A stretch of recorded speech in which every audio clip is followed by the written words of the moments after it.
Are bedtime battles wearing you down? Bedtime should be a calming period filled with snuggles and well wishes for another wonderful day tomorrow. However, bedtimes can sometimes feel more like a battleground when it comes to getting your kids to settle down and go to sleep. Children can be experts at finding creative ways to stall bedtime, whether it's by suddenly needing a drink, or a bathroom break, or claiming they're not tired, or needing to ask just one more question, or other bedtime disruptions.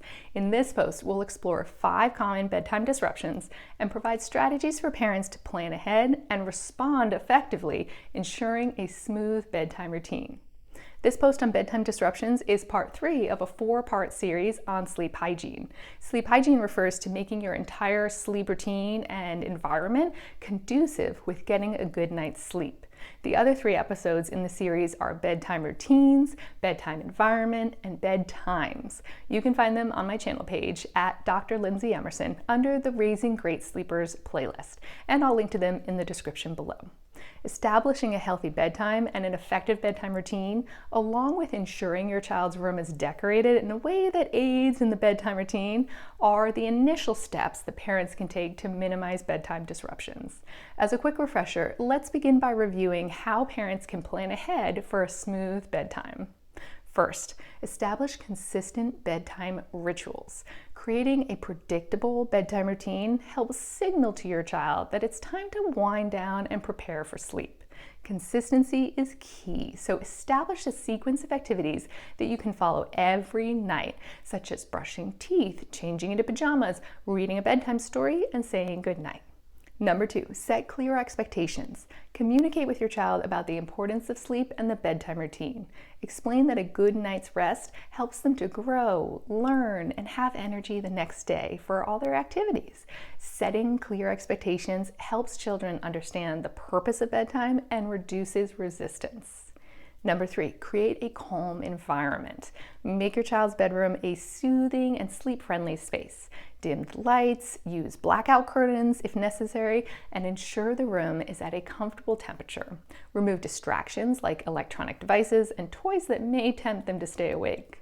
Consider incorporating calming elements such as a white noise machine or cozy bedding to help create a peaceful atmosphere. Number 4, use visual aids. Visual aids such as a bedtime routine chart or a timer can help children understand and follow the steps in their bedtime routine independently. This empowers them to take ownership of their bedtime routine and reduces the need for constant reminders or negotiations.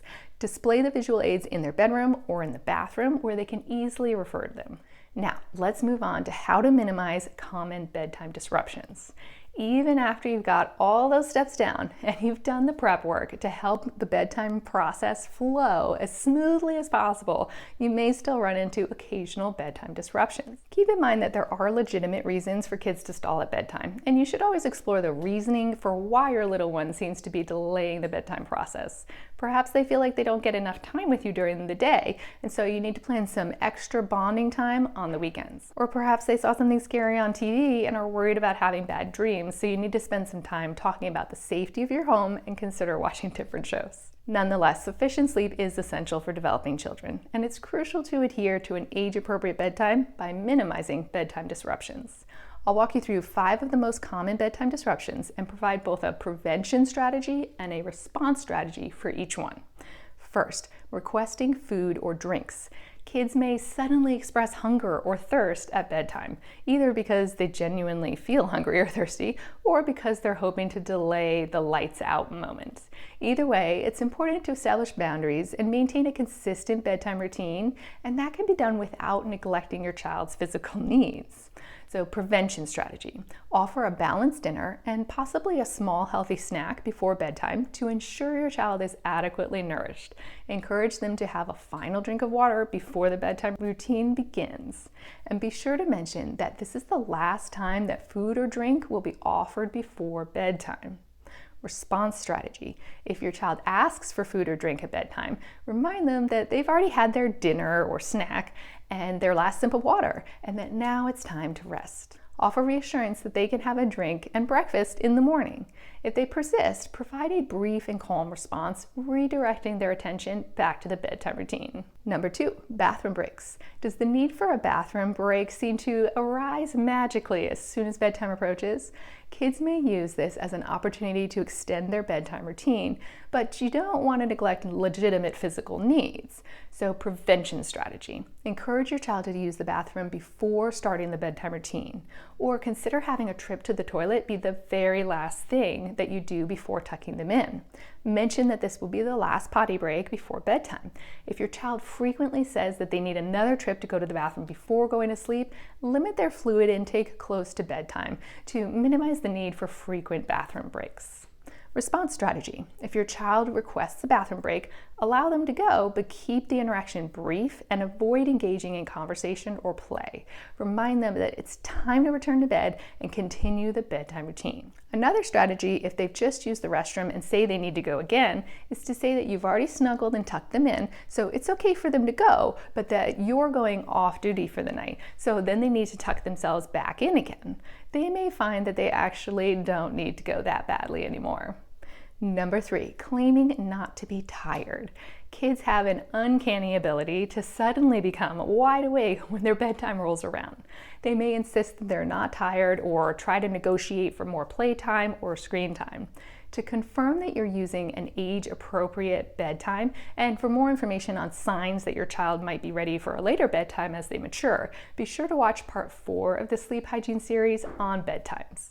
Prevention strategy. Establish a consistent bedtime routine that involves wind-down activities like reading, dimming lights, or listening to soft music. This routine signals to their bodies that it's time to relax and prepare for sleep. Additionally, ensure that your child gets enough physical activity during the day to tucker them out naturally. Response strategy. Acknowledge your child's feelings, but remind them that their body needs rest to grow and be healthy. Offer reassurance that they will feel refreshed and energized in the morning if they go to bed on time. Stick to the established routine and avoid engaging in negotiations or power struggles. Number 4, fear, worries, and bad dreams. Sometimes children attempt to postpone bedtime due to fear of a noise that they heard, or the bedroom being too dark, or other worries, including a bad dream that they recently had. Prevention strategy. Address any fears or worries during the day so your child feels safe and secure during the bedtime routine. Perhaps you can develop a mantra that can be repeated at bedtime, like, "I am safe and loved in my home, and Mommy and Daddy are nearby." Follow up with succinct reassurance before bedtime. Create a calm and comforting environment in their bedroom with a nightlight, a tuck-in lullaby or soft white noise, and a favorite stuffed animal. Response strategy. Acknowledge their concerns, but keep the interaction brief and focused on the bedtime routine. Offer reassurance and remind them that they are safe and loved. Encourage them to share their worries or fears earlier in the day so that they don't become bedtime disruptions. It's important to minimize attention giving to the issues at bedtime to be sure that it doesn't serve as positive reinforcement, accidentally increasing the likelihood of future disruptions. And number 5, sneaking books or digital devices. Some older children are avid readers and can't resist the temptation of a good book, even when it's time for bed. They may hide books under a pillow or in their pajama pockets, hoping to squeeze in a few extra minutes of reading. While it's wonderful to encourage a love of reading, bedtime is not the ideal time for it. Other kids may be tempted to sneak extra screen time at bedtime. There's plenty of time during the day to satiate any digital cravings. Prevention strategy. Create a designated reading time earlier in the evening, allowing your child to enjoy books without cutting into sleep time. Set clear boundaries that books should stay outside the bedroom once bedtime arrives. Establish a clear screen time schedule so that kids know when digital devices are allowed. Have a visible family digital devices charging area outside of bedrooms so that it's clear when phones, iPads, etc. are in use. Response strategy. Be sure to praise your child when you see them put away their books or plug in their devices before bedtime. If your child tries to sneak a book or digital device into bed, gently remind them that it's time to sleep and offer reassurance that they can continue reading or watching or gaming the next day. For repeated offenses, a fair consequence may be implemented. Just be sure to notify your child of the potential consequences in advance so that they have an opportunity to make a good decision and avoid the consequences. Consider whether any of these common bedtime disruptions have found their way into your bedtime routine, and try the prevention and response strategies outlined in today's episode.